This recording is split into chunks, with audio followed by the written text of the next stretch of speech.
ناظرین، ہم بات کر رہے ہیں علامات و اشراط کی سب سے آخری اور بڑی علامات و اشراط الساعۃ میں سے ایک دخان پر۔ ہم نے گزشتہ قسط کے اختتام پر کہا تھا کہ اب بات کرتے ہیں دخان پر قرآن سے اور دیکھتے ہیں کہ قرآن دخان کے بارے میں کیا رہنمائی کرتا ہے۔ تو ناظرین، دخان کے موضوع پر قرآن میں پوری ایک سورت دخان موجود ہے۔ ہم اس پوری سورت پر تفصیل کے ساتھ بات کریں گے انا علینا بیانہ کے تحت جاری سلسلے میں، مگر یہاں ہم سورت الدخان سے اپنے موضوع کے تحت چند آیات کو سامنے رکھتے ہوئے اپنے موضوع کا احاطہ کریں گے تاکہ کم وقت میں اور آسان طریقے سے قرآن سے اس موضوع کی کھل کر وضاحت ہو جائے اور کسی کے لیے بھی کسی قسم کا کوئی شک یا ابہام باقی نہ رہے۔ ناظرین، جیسا کہ ہم پہلے بتا چکے ہیں کہ پوری سورت الدخان پر انا علینا بیانہ کے تحت مفصل اور ہر پہلو سے بات ہوگی، اس لیے ہم سورت الدخان کی شروع کی آیات پر بات نہیں کریں گے، اس کے برعکس سیدھا اپنے موضوع کی طرف آتے ہیں۔ اور اس وقت آپ کو سکرین پر سورت دخان کی آیت نمبر 7 نظر آ رہی ہے۔ رب السماوات والارض وما بینہما ان کنتم موقنین۔ ناظرین، آیت پر بات کرنے سے پہلے آیت میں استعمال ہونے والے الفاظ کا جان لینا بہت ضروری ہے، اور آیت میں پہلا لفظ ہے رب۔ رب کہتے ہیں اس ذات کو جو کسی کو عدم سے وجود میں لائے، یعنی جب کسی کا وجود نہیں ہوتا تو اس کو وجود میں لانا، اور پھر کس طرح وجود میں لانا، یعنی اس سے کس طرح خلق کرنا، وہ تخلیق کے تمام مراحل، اسے کسی نہ کسی مقصد کے لیے خلق کرنا، اور جس مقصد کے لیے خلق کیا جانا اس مقصد کو پورا کرنے کے لیے اسے اس کی تمام ضروریات بھی مہیا کرنا، اور پھر اسے اس کے مقام پر قائم کر دینا تاکہ وہ اپنے مقام پر قائم رہتے ہوئے اس مقصد کو پورا کر سکے جس مقصد کے لیے اسے خلق کیا گیا۔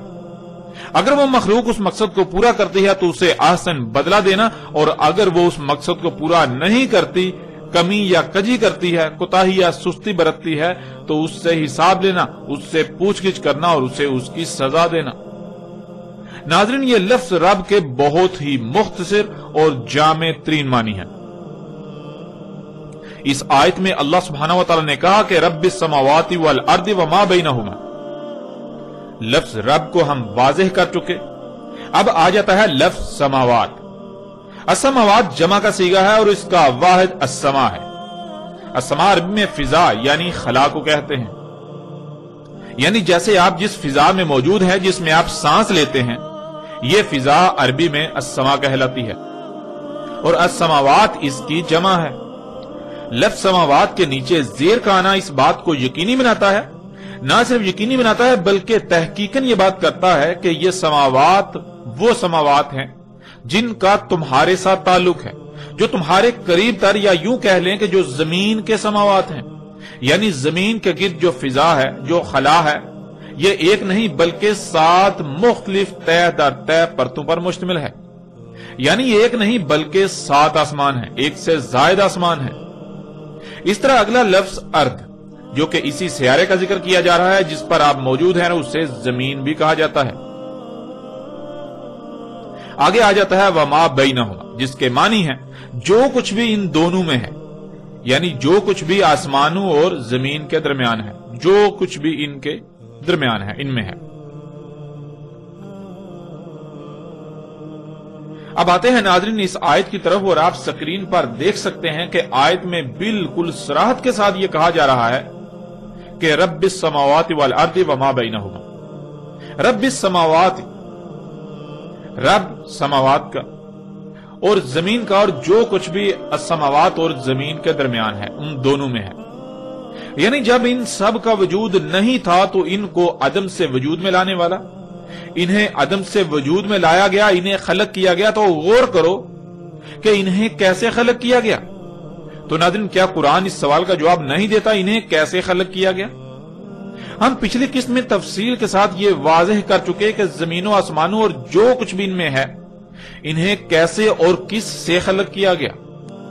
انہیں کس سے خلق کیا گیا؟ انہیں دخان یعنی گیسوں سے خلق کیا گیا۔ جیسا کہ آپ اس آیت کو اپنی سکرین پر دیکھ سکتے ہیں کہ سورہ فصلت کی آیت نمبر 11 میں اللہ سبحانہ و تعالیٰ نے بالکل واضح الفاظ میں یہ بات بتا دی کہ زمین و آسمان خلق سے پہلے دخان یعنی گیسیں تھیں۔ انہیں دخان یعنی گیسوں سے خلق کیا گیا، اور پچھلی قسط میں بھی آپ اس بات کو تفصیل کے ساتھ جان چکے کہ زمین و آسمان اور جو کچھ بھی ان میں ہے ان سب کو گیسوں سے خلق کیا گیا۔ اور پھر ناظرین یہ کہا جا رہا ہے کہ آسمانوں اور زمین اور جو کچھ بھی ان میں ہے سب کے سب کو کسی نہ کسی مقصد کے لیے خلق کیا، اور انہیں کس مقصد کے لیے خلق کیا اس کا علم صرف اور صرف اسی کو ہے جس نے ان سب کو خلق کیا۔ اور پھر ان کی ضروریات کیا ہیں، ان کی مقدار کیا ہے، ان کا معیار کیا ہے، یہ سب بھی صرف اور صرف اسی کو علم ہے جس نے ان سب کو خلق کیا، انہیں وجود عطا کیا۔ وہ مقصد کیسے پورا ہوگا جس مقصد کے لیے انہیں خلق کیا گیا اس کا بھی علم صرف اور صرف اسی کو ہی ہے۔ ان کو کس کس مقام پر قائم کرنا ہے یہ بھی صرف اور صرف اسے ہی علم ہے۔ اس لیے اس نے نہ صرف انہیں وجود دیا یعنی خلق کیا، بلکہ ان سب کو خلق کرنے کے بعد جس مقصد کو پورا کرنے کے لیے انہیں خلق کیا اسے پورا کرنے کے لیے ان کے مقامات پر انہیں لگا دیا۔ تمام مخلوقات ایک مشین میں پرزوں کی مانند ہیں، بالکل ایسے ہی جیسے تمہارے جسم میں تمام کے تمام اعضاء ایک دوسرے سے مشروط ہیں، ان کا ایک دوسرے سے گہرا ربط قائم ہے۔ جب ایک اپنی ذمہ داری کو پورا کرے گا تو دوسرا اپنی ذمہ داری پوری کر پائے گا، اسی طرح تیسرا، یوں پورا جسم ٹھیک رہے گا۔ پورے جسم میں ایک بہترین توازن قائم ہے، میزان قائم ہے۔ جب تمام کے تمام اعضاء اپنے اپنے مقام پر رہتے ہوئے اپنی اپنی ذمہ داری پوری کریں گے تو پورے جسم میں وہ میزان، وہ توازن برقرار رہے گا، یوں پورا جسم ٹھیک رہے گا۔ بالکل یہی مثال آسمانوں، زمین اور ان میں جو کچھ بھی موجود ہے ان سب کی ہے۔ یوں ایک بہترین اور پیچیدہ ترین میزان وضع کر دیا۔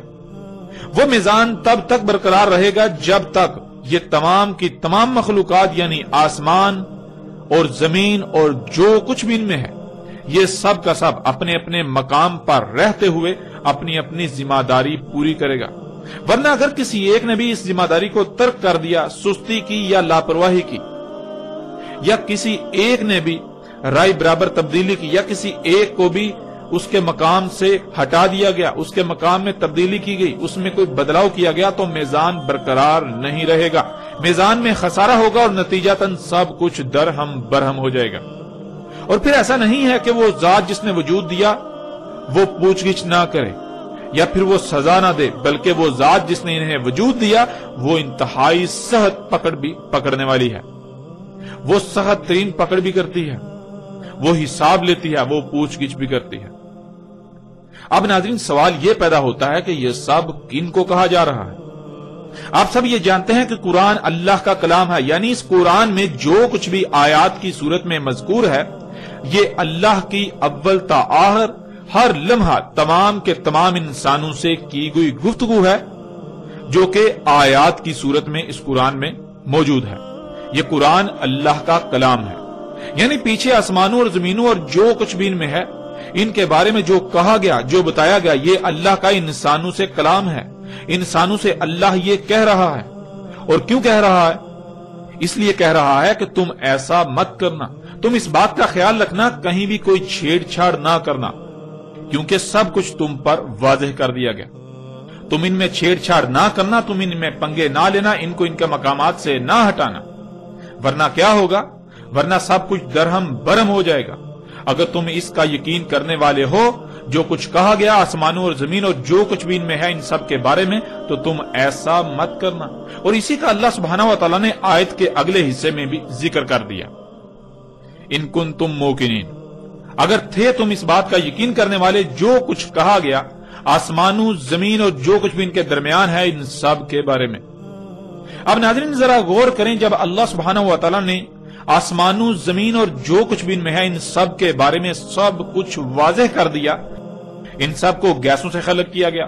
زمینوں آسمانوں میں جب بھی کوئی عمل وقوع پذیر ہوتا ہے تو اس سے گیسیں خارج ہوتی ہیں، انہیں بعض دوسری مخلوقات کی خوراک بنا دیا، یعنی ایک مخلوق کا فضلہ دوسری کا رزق، اور یہ ایک بہترین توازن میزان قائم کیا۔ نہ ہی گیسیں کم خرچ ہوتی ہیں نہ ہی زیادہ۔ آسمان و زمین اور جو کچھ بھی ان میں ہے، سب کی سب مخلوقات کی تخلیق کا کوئی نہ کوئی مقصد ہے۔ جس مقصد کے لیے خلق کیا اسے پورا کرنے کے لیے انہیں ان کے مقامات پر لگا دیا۔ تمام کی تمام مخلوقات ایک جسم اعضاء کی مانند ہے۔ زمین و آسمان بالکل ایک مشین کی مانند ہے، اور ان میں جو کچھ بھی ہے سب کی سب مخلوقات مشین میں موجود پرزوں کی مانند ہیں۔ جیسے جب تک مشین کے تمام پرزے اپنے اپنے مقام پر رہتے ہوئے اپنی اپنی ذمہ داری پوری کریں گے تب تک پوری مشین ٹھیک رہے گی، ورنہ اگر کہیں بھی کوئی کمی، کجی، کوتاہی یا لاپرواہی ہوئی، کسی کا مقام تبدیل ہوا تو یہ میزان برقرار نہیں رہے گا۔ رب نے کہیں پر کوئی کمی، کجی، کوتاہی یا لاپرواہی نہیں کی۔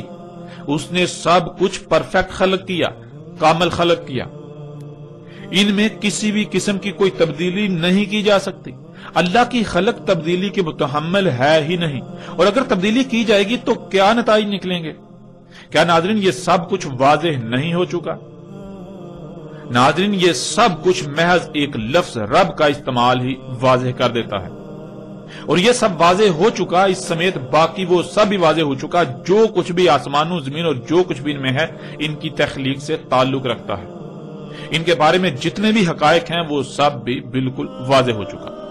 گزشتہ ایک ساتھ میں بھی ان موضوعات پر یعنی کہ اس حوالے سے مختلف پہلوؤں سے تفصیلاً بات ہو چکی۔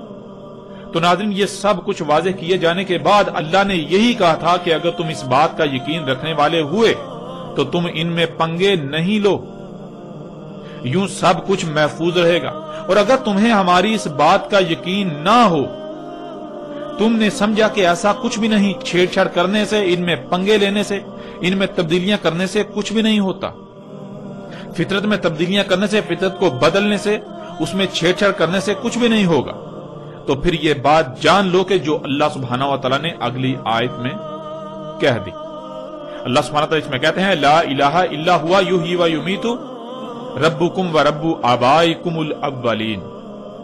نہیں ہے الہ یعنی نہیں ہے کوئی بھی ایسی ذات جس کی بات مانی جائے کہ تمہیں جو کچھ بھی عطا کیا، خواہ وہ صلاحیتیں ہوں، مال ہو، اولاد ہو، تمہارے ہاتھ، پاؤں، کان، دل، دماغ سمیت جتنے بھی تمام کے تمام اعضاء ہیں وہ ہوں، یا رزق، یا جو کچھ بھی تمہیں عطا کیا گیا، اس سب کا کب، کہاں، کیسے، کیوں اور کس مقصد کے لیے استعمال کرنا ہے، وہ سب کیوں تمہیں عطا کیا گیا، اس کے فیصلے کا اختیار صرف اور صرف اسے ہے جو حیا کر رہا ہے اور جو موت کر رہا ہے۔ یعنی فطرت، یہ فطرت ہی ہے جو مخلوقات کو حیا کرتی ہے، انہیں وجود میں لاتی ہے، اور پھر یہ فطرت ہی ہے جو انہیں موت دیتی ہے، یعنی انہیں دوبارہ ذرات میں تبدیل کر دیتی ہے، ذرات کی صورت میں بکھیر دیتی ہے جن ذرات سے انہیں اس نے وجود دیا تھا۔ تو تمہیں جو کچھ بھی عطا کیا گیا اگر وہ سب فطرت کے تابع رکھو گے تو ہر لحاظ سے فلاح پاؤ گے، کسی قسم کا نقصان نہیں ہوگا، تمہیں ہر لحاظ سے فائدے ہی حاصل ہوں گے۔ اور اگر ان سب کا استعمال فطرت کے خلاف کیا، فطرت کے برعکس اپنی خواہشات، اپنی مرضی کے تابع کیا، حی اور موت کرنے والی ذات یعنی فطرت کے علاوہ کسی کے پیچھے بھی اس کا استعمال کیا، ان کا استعمال کیا، تو پھر تمہارا انجام کیا ہوگا، اس کو بھی اللہ سبحانہ وتعالی نے آگے واضح کر دیا، یعنی آیت کے اگلے حصے میں واضح کر دیا۔ یہ اس سے جان لو ربکم و رب آبائکم الاولین، تمہارا رب اور تمہارے آبا کا رب جو اولین تھے یعنی جو پہلے آ کر گزر چکے۔ ناظرین یہاں لفظ رب کے معنی ذہن میں ہونا بہت ضروری ہے۔ تمہارا رب یعنی جب تمہارا وجود نہیں تھا تو جس نے تمہیں وجود دیا اور پھر کسی نہ کسی مقصد کے لیے وجود دیا، جس مقصد کے لیے وجود دیا سب کچھ واضح کر دیا، جیسا کہ پیچھے سب واضح ہو چکا کہ خواہ کچھ بھی ہو جائے فطرت پر قائم ہونا ہے ہر طرف سے کٹ کر، بالکل یک رخ ہو کر، فطرت میں کوئی تبدیلی نہیں کرنی، فطرت میں کوئی چھیڑ چھاڑ نہیں کرنی، ورنہ تمہارا انجام کیا ہوگا۔ وَرَبُّ آبَائِكُمُ الْأَوَّلِينَ، تمہارے آبا کا رب یعنی جو زمین میں تم سے پہلے آباد تھے، انہیں بھی یہی ذات وجود میں لائی تھی اور ان پر بھی یہ سب واضح کیا تھا، اور انہوں نے کیا کیا اور پھر ان کا انجام کیا ہوا، یہ سب تمہارے سامنے واضح کیا جا چکا۔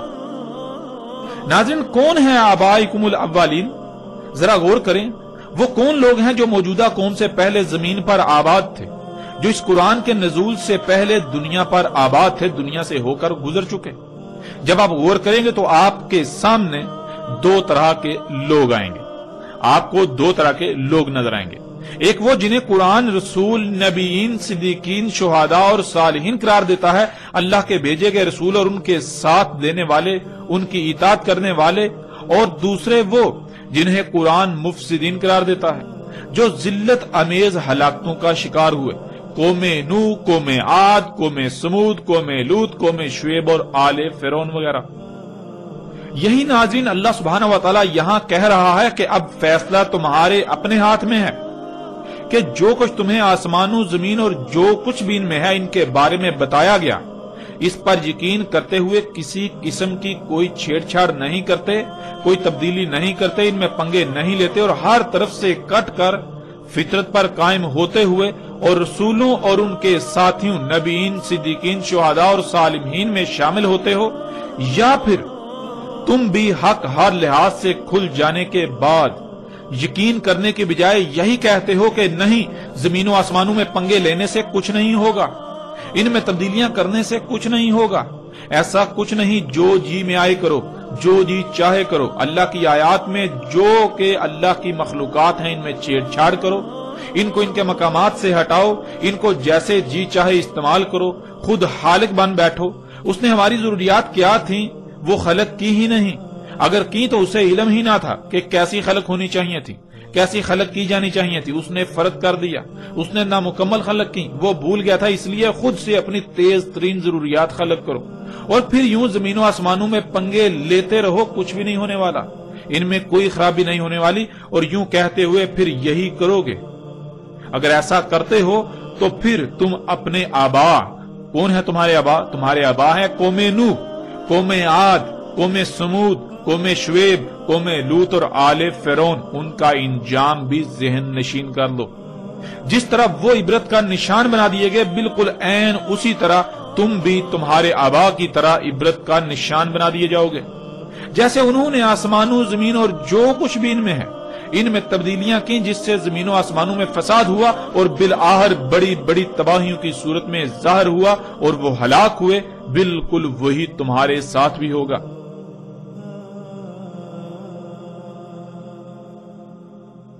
اب ناظرین، یہاں تک اللہ سبحانہ و تعالی نے نہ صرف آسمانوں، زمین اور جو کچھ بھی ان میں ہے ان سب کے بارے میں سب حقائق کھول کھول کر واضح کر دیے، بلکہ انسانوں کو ہر لحاظ سے متنبہ بھی کر دیا کہ اگر وہ اللہ کو الہ بناتے ہیں، یعنی فطرت پر قائم ہوتے ہیں، تو ان کا شمار کن میں ہوگا، اور اگر وہ اللہ کی دعوت کا یقین کرنے کے بجائے، یعنی جب انہوں نے اللہ کی بات کو نہ مانا، اس میں شک کیا اور آسمانوں، زمین اور جو کچھ بھی ان میں ہے ان میں پنگے لیے، تو نتیجتاً تباہیاں آنا شروع ہوئیں، تو بجائے اس کے کہ وہ اپنی آنکھوں سے یہ سب دیکھ کر اللہ کی دعوت، اللہ کی بات کا یقین کر لیتے اور باز آ جاتے فساد کرنے سے اور دنیا اور آخرت کی ہلاکت سے بچ جاتے، بلکہ انہوں نے اپنی آنکھوں سے دیکھ کر یقین کرنے اور فطرت میں چھیڑ چھاڑ کرنے، اس میں تبدیلیاں کرنے سے باز آنے کے بجائے اپنی اسی روش کو برقرار رکھا، تو پھر ان کا انجام کیا ہوگا؟ یعنی پھر ان موجودہ انسانوں کا انجام کیا ہوگا؟ یہ سب بھی واضح کر دیا۔ ان کا انجام بھی بالکل وہی ہوگا جو ان سے پہلے ان کے آبا کا ہو چکا۔ کون ہے ان کے آبا؟ قوم نوح، قوم عاد، قوم سمود، قوم شعیب، قوم لوط اور آل فرعون وغیرہ۔ ان سے بالکل مختلف نہ ہوگا، ان کی حالت بھی بالکل انہی کی طرح کی ہوگی، ان کے ساتھ بھی بالکل وہی کیا جائے گا، وہی ہوگا جو ان کے ساتھ ہوا۔ اور ان کے ساتھ کیا ہوا؟ اللہ سبحانہ و تعالیٰ نے قرآن میں بار بار یہ بات کھول کھول کر واضح کر دی۔ ناظرین، اب یہاں سوال یہ پیدا ہوتا ہے کہ اتنا کچھ واضح ہونے کے باوجود بھی موجودہ قوم یعنی زمین پر آباد موجودہ انسانوں نے کیا کیا؟ آپ غور کریں گے تو آپ پر سب کچھ کھل کر واضح ہو جائے گا۔ آگے اللہ سبحانہ تعالیٰ کیا کہتے ہیں اسے بھی جان لیں۔ آگے اللہ سبحانہ تعالیٰ آیت نمبر 9 میں کہتے ہیں بل ہم فی شک یلعبون، بلکہ یہ شک میں پڑے لعب کر رہے ہیں۔